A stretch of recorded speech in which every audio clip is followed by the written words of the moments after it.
Nah, I fucks with Pat. Yeah. Look at how he talks to these niggas. Yeah, yo. Yo, turn that shit up. Turn that shit the fuck up right now. Talking that shit. Let's go. Yo. When you up and you winning, shit is awesome. Never felt real pain till a nigga lost one. If somebody take from you, what it's gonna cost them? Tired of niggas acting like they really put in work. Here the boss come, be yourself. It'll do you better in the long run than see yourself staring down the barrel of a long gun. Some rappers never had no street cred, so they bought some.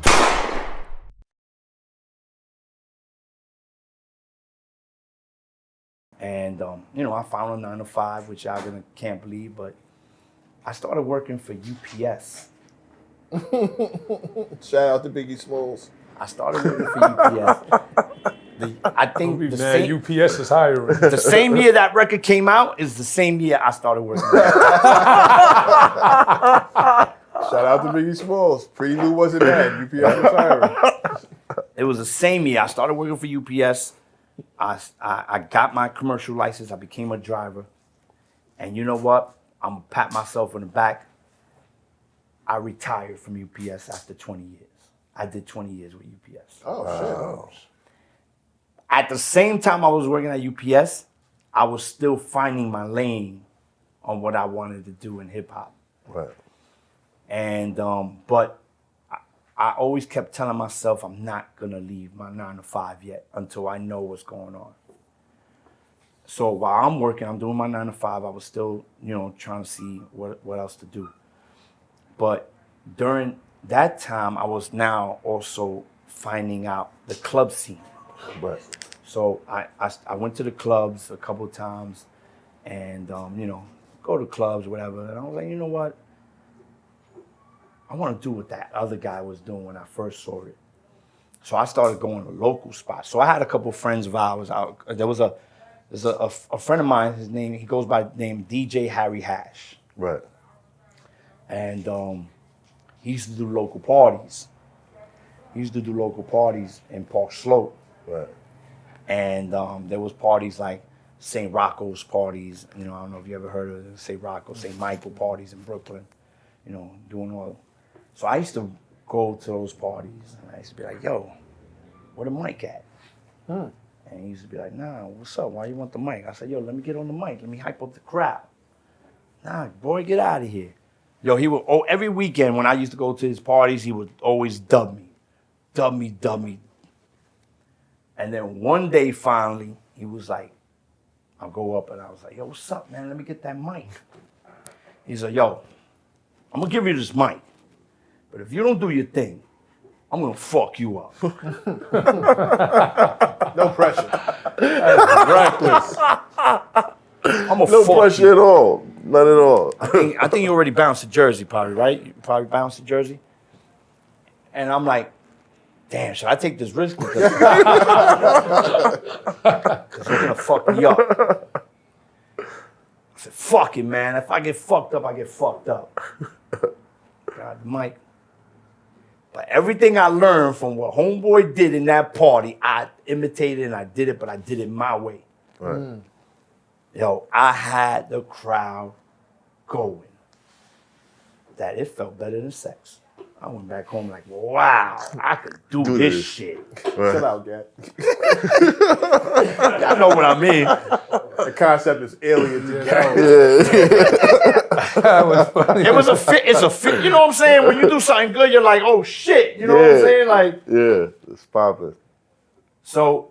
What did the DJ say? Nah, he took me on after that. I started doing parties with him With him every and time. shit. Oh, I that's started dope. doing parties with him. We started doing local parties. What age We is started- this?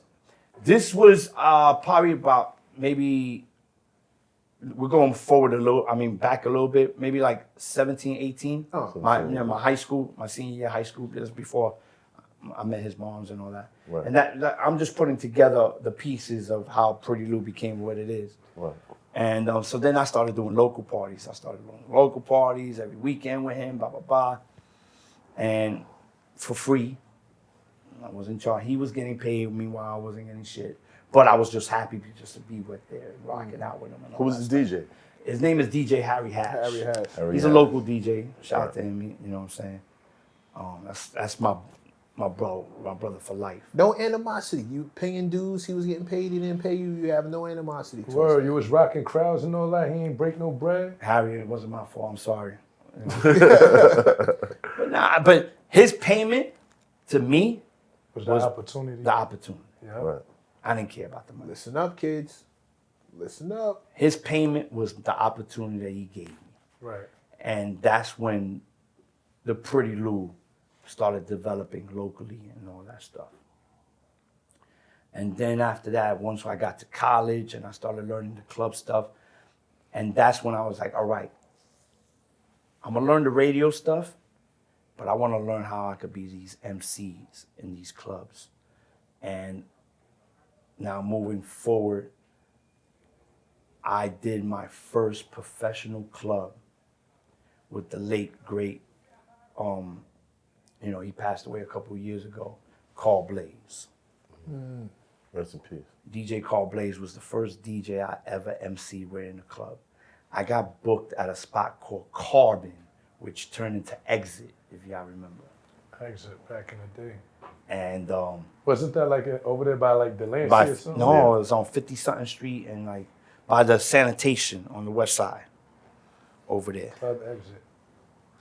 And I remember the promoter booked me and I got paid $50. Beats a zero.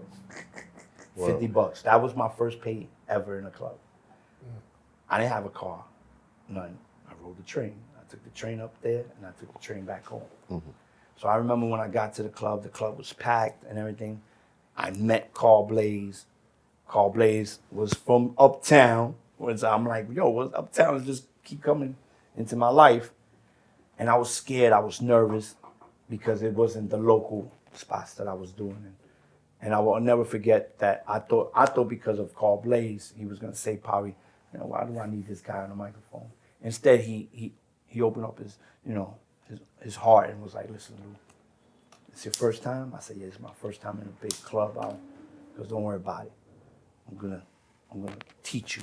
I'm gonna let you know when you talk. I'm gonna let you know when you do this, that, and that's what he did. And we actually did a great job that night. That I started getting booked a lot for $50, which Right. But I started learning the club scene more and more. But then while I was doing that, I still had my 9 to 5. But then the club scene was also messing up my relationship with my first baby moms because I was out a lot. I was doing this, I was doing that. We ended up separating. My son was probably maybe 3 years old. And then it became a struggle a little bit because, I also then what we did was we moved from Brooklyn to the Bronx. We moved to Brooklyn to the Bronx. After we separated, I stood in the Bronx because I needed to be closer to my son. I didn't want to go back to Brooklyn because my son was just 2, 3. I needed to be with him more. And I was trying to find house to house to live in. I was living, a roommate with a good friend of mine's. Then I had to move in with somebody else. I was just trying to find. I finally found an apartment, a bad apartment. It was like a 1-bedroom that's probably as big as this room. And up there by High Bridge over there in the Bronx. I lived there for a couple of years, but while I was still struggling financially, even with my job, because let me tell you something, working with a 9 to 5, especially that everybody was claiming that UPS is a phenomenal. Yes, it's a great job. The benefits were phenomenal. That's one of the reasons why I didn't want to leave, because I had a son. But for some reason, I wasn't making money. Like I was pulling in like maybe 40 to 60 hours a week driving a truck. And my check always looked messed up. Like I always had I was making like $800-900 a week, and I was still not doing great with my bills. I was still like, it was such a struggle. And I did that for so many years until finally, Greatest feeling in the world was holding my own gun. I'm hypertensive, but all my decisions been wholesome. My independence had me flipping on siblings I stole from. Said I'm just big and loud. Well, half a pound is my silent treatment. I punched out plugs I could've stopped from eating. Stash of the product, shy nigga got a gun in the mask in the grass. It's a popper. I was Robin Hood with the stock. Don't get shot up. Now I'm watching Robin Hood and my stocks. They just shot up.